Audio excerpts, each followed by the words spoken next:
What is happening, guys? Hello. Hello and salutations. I'm just going to get right to it, guys. I did it. I have finally finished Thor. That's what this video is for. It's a book review on volume 25, The Dark Gods. But I just wanted to take a moment just so you guys know that today marks the 2-month anniversary that I started reading Thor with volume 1, The God of Thunder, on August 1st. And I just finished it. What's that? 22 volumes, guys, straight through. Took me exactly 2 months, August 1st to October 1st. Whew. So I'm just like, yes. Like Ace Ventura. Yes. Okay. Anyway. So I just finished it just now. I just finished the book. 480 pages. It said 528 on Wikipedia, but I fixed it. It's actually 480 pages. I counted it myself. Wow. Volume 2 of Thor, issues 1 to 13. Peter Parker's Spider-Man number 2, and Silver Surfer and Thor Annual 1998 and Thor Annual 99.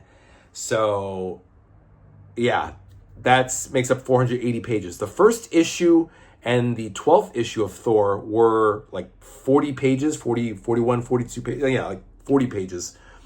They were double-sized, along with the 98 and 99 annuals. In 1998, they had a strange thing where they teamed up certain characters together. So like Iron Man and Captain America, X-Men and Fantastic Four, Deadpool and Death, Generation X and Dracula, Silver Surfer, Thor, I think also X-Men and Incredible Hulk. And this is just my memory that I'm remembering. And I know Hulk did another one, Hulk and Submariner. These were all part of the 1998 annuals. Just like in 1993, they introduced a new character for the first appearance. So in 1998, they had team-up annuals.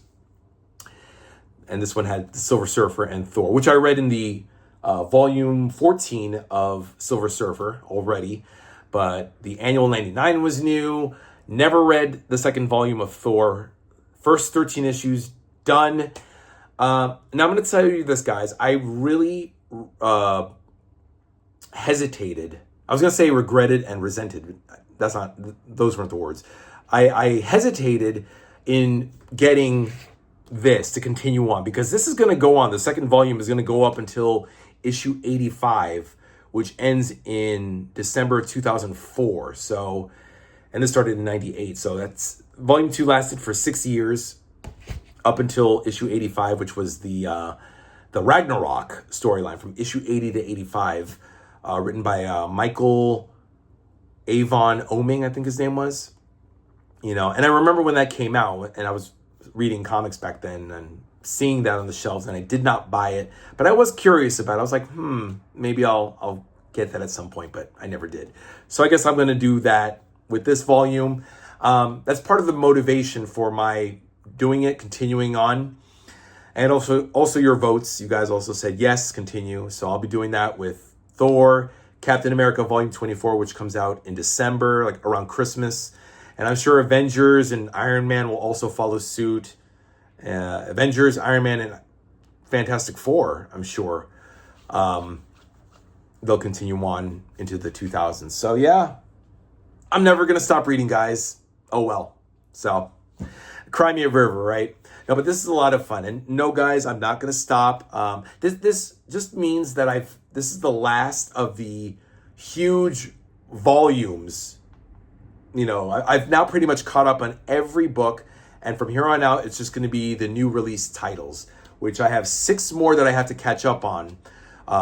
Fantastic Four number 12, Daredevil 8, Rom and Micronauts 2, Generation X Volume 5, Guardians of the Galaxy Volume 3 is in the mail. It's on its way. So that.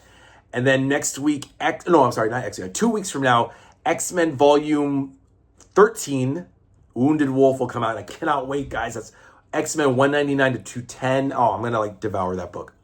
Anyway, so that's in store, guys. Don't worry. I'm still going to be here. Also, I surpassed 500 subscribers I think I'm up to 501 I just saw, so cool. Slowly but surely we're getting to 1,000 guys, and I couldn't have done it without you, so there's cause for celebration. But let's talk about this right now. Volume 25, The Dark Gods, the last book, guys, until Volume 13 comes out, The Search for War, which will be March 3rd of 2026. So we've got a couple of months until that comes out. But for now, guys, this is it for Thor. The Dark Gods, for those of you who may or may not have read, in Volume 24, The Lost Gods, in Journey into Mystery 513, as you guys remember, the Asgardians got their memories back, their identities from mortal back to immortal came to pass. Just when everything seems to be going smooth, everybody's happy. They've defeated Seth, the serpent god of death. Suddenly they're swept away in a maelstrom and just destroyed. And it was like, well, what happened? They just won. Why did they just suddenly vanish and get destroyed? It turns out that the Dark Gods, led by Magiston Zelia, cast them out yet again. And that was I can even show you guys. Hold on. It's right over here. Volume 24. At the very end, hold on. It was pretty cool too. Hold on. Because, oh wait, no. That's Hercules' Heart of Chaos. Where is it? I should already have this bookmarked. Okay, that's Valkyrie. That was a big. Okay, so yeah, so see right here at the end, they've restored themselves to Asgardians. I love the splash page, by the way. Beautiful stuff by Deodato's studio. Not necessarily Mike Deodato, but his studio got credit. Odin is back in power and whatever, and then everyone's happy because they're back on Asgard. They're no longer on Earth, Midgard, and then suddenly there's this smoky, cloudy maelstrom of wind and disaster, and then suddenly it just ends with Asgard in ruins, even more so. And everybody's just like, everybody, like their weapons, Hogun's mace, Baldur's helmet, I don't know whose blade that is, but just everybody is just gone. They just disappeared. And that's how it ends. That's how 513 ends, and then it goes on to Valkyrie. So you're left wondering, back in 1998, what the fuck happened, or 1997, you're like, what the fuck happened to the Asgardians? Then you had to wait a whole year until 1998 to find out. Actually, until 1999, because the whole thing took a year to develop and finally culminate and then end. But yeah, so what happens here is that Thor is back after the Heroes Reborn, Heroes Return. Actually, he had died with the other Fantastic Four and Avengers members while this was going on in Journey into Mystery. The Asgardians were going through that without Thor. So Thor comes back. Thor is himself again, along with the Avengers and the Fantastic Four. And he's with issue 1. Issue 1 and 2 is a two-parter. He's immediately thrown into a battle with the Destroyer. The Destroyer, he's inhabited by this colonel named Preston Case, who is, of course, fucking American military colonel.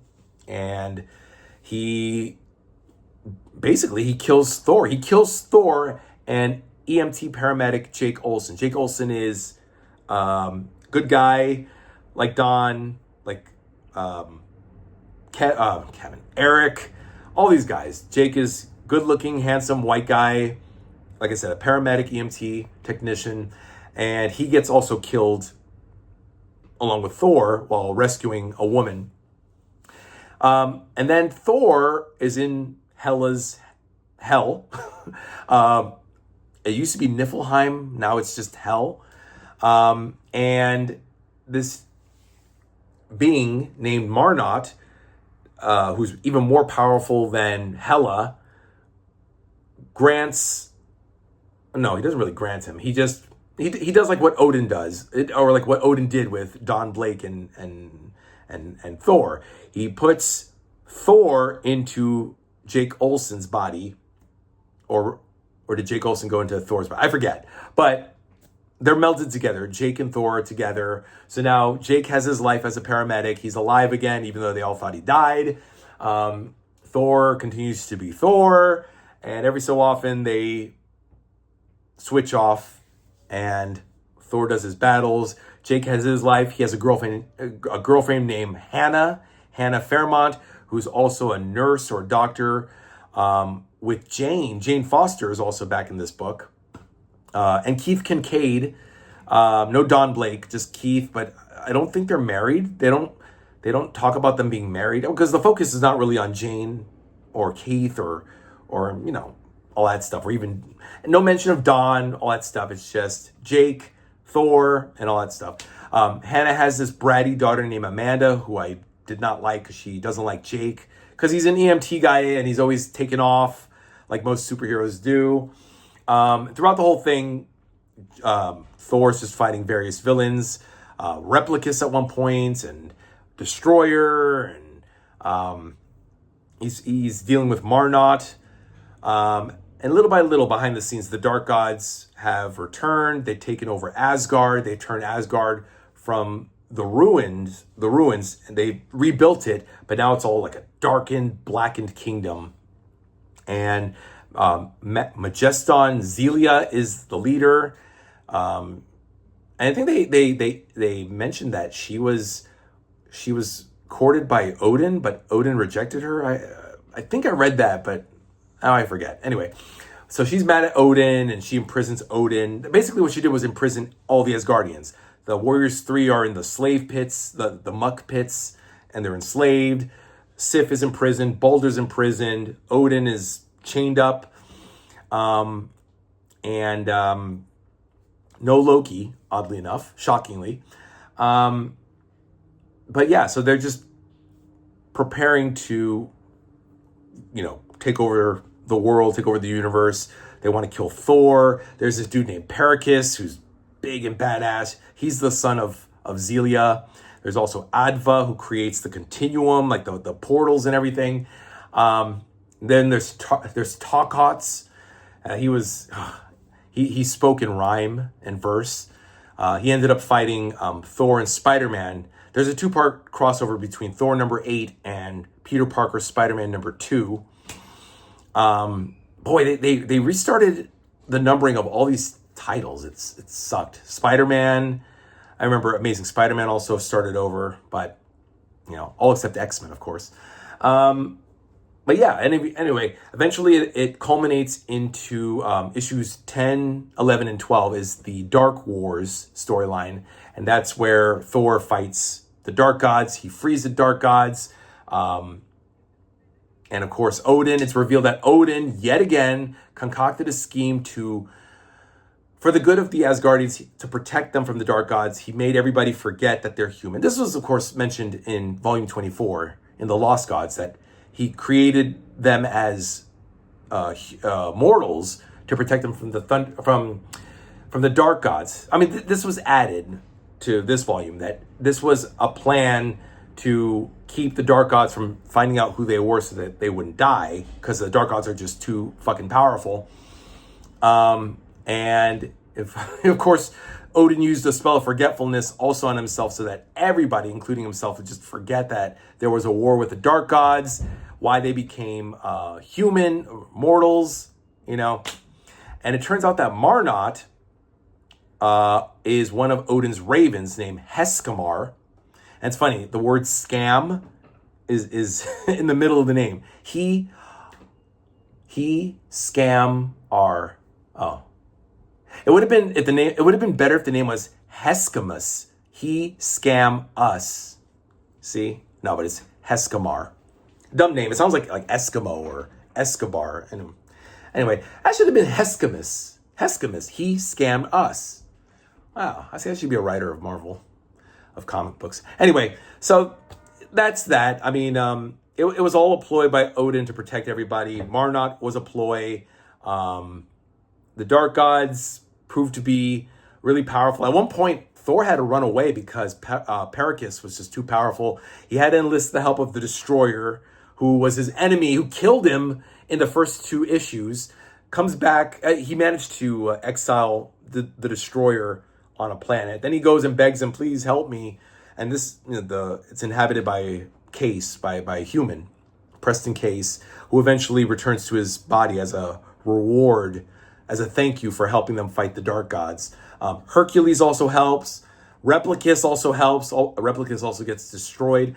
Replicus, I don't know if you guys remember, way back in the 60s, in Thor number 141, like, we're talking about, like, what, 1966? 66, like, over 30 years ago, 33, from 1999, he fought Replicus for the first time, the first and only time, and then Replicus helps him. He finds the Warriors 3. At one point, Volstagg is, like, super skinny. Oh, shit. At one point, Volstagg is, like, super duper skinny because he hadn't eaten. Because he's in the slave pits. I don't know. Let me show you a little. John Romita Jr. Did the artwork. I didn't really like his 90s work. I liked his stuff from the 80s, but in the 90s, I just don't like the blocky kind of artwork. Like, everybody's face just looks so weird, and it's not really well done. This is Jake, handsome white guy, of course. Thor has to be inhabited in a handsome white guy. Can't be black or Spanish because that wouldn't be cool. But this is Talkoth. This is one of the dark gods who fights Spider-Man and Thor. A lot of big battle scenes. A lot of big epic splash pages. This is Jake with Hannah and her daughter Amanda. Not his daughter. That's her daughter. We don't know who the father is, but yeah, check out this scene right here. Actually, I think this is issue 9. Issue 9 was actually drawn by John Buscema, Big John Buscema, and inked by Jerry Ordway. Yeah, issue 9. This is issue 9. The one issue that John Buscema did. But Romita did 1 through 8 and 10 through 13. Beautiful. That's John Romita. Oh, excuse me. John Buscema. Wrong John. That's John Buscema doing that front page. Yeah, I just love it. I just love latter day Buscema. It's sad because the dude dies in 2002, John Buscema, and we don't get his artwork. This is I kept calling him Pelicus, like a pelican, but it's Pericus, like Katie Pericus. I don't know if you guys can see. He's dark. He looks like Pluto, kind of, the god of the underworld. He's about to smash Thor's head in.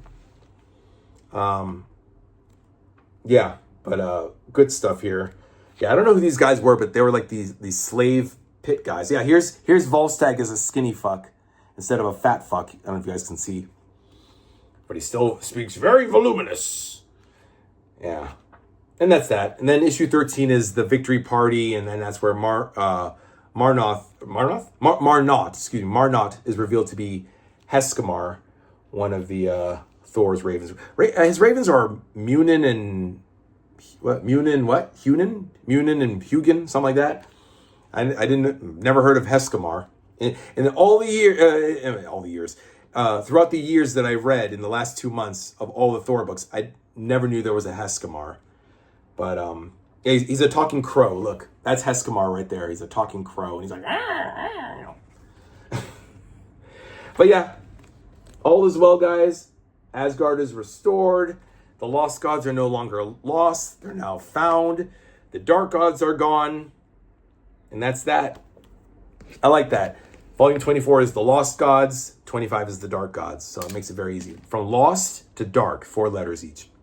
Anyway, that's that, guys. Yes, I did it. No more Thor until volume 13 comes out.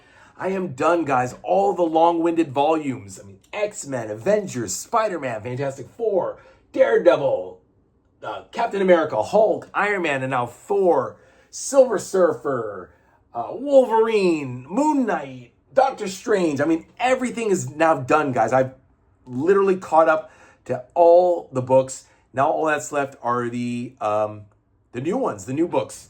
So with that in mind, let me see. I'm going to start with this came in a few weeks ago, guys. Volume 12, The Possession of Franklin Richards of Fantastic Four, guys. It says 1980 to 1981, but it's really 1979 because the annual number 14 came out in 1979, and I like to be specific. So it's really 1979 to 1981. We got Doug Mensch, Bill Sienkiewicz, and John Byrne. John Byrne is just the artist in this one. He doesn't start writing, I think, until volume 13, Back to Basics, which will come out in a few months. That's already been announced, but this is it. Or no, actually, maybe this is the one where he writes. Hold on, I could be wrong. John Byrne does have a writer's credit, yes. So, yes, and Bill Sienkiewicz and John Byrne as pencilers. So, this is the next one, guys. Volume 12 of Fantastic Four covers Fantastic Four 215 to 231 and annuals number 14 to 16. So, we got 3 annuals in this volume, guys. Let me know what you guys think in the comments about Thor, about this one, Fantastic Four, coming up. I am exhausted, guys. I should go celebrate. Oh, well, I already ate a thing of Haagen-Dazs ice cream, so I don't need to celebrate. But yeah, guys, woohoo! I'm happy, and I surpassed 500 subscribers. Let me know what you guys think, guys. Keep subscribing. I'm not gonna tell you not to subscribe, but if you do, I don't care. Whatever. But keep those comments going, guys. I love you all, and I'll see you next time in a couple days, guys. Take care. Bye.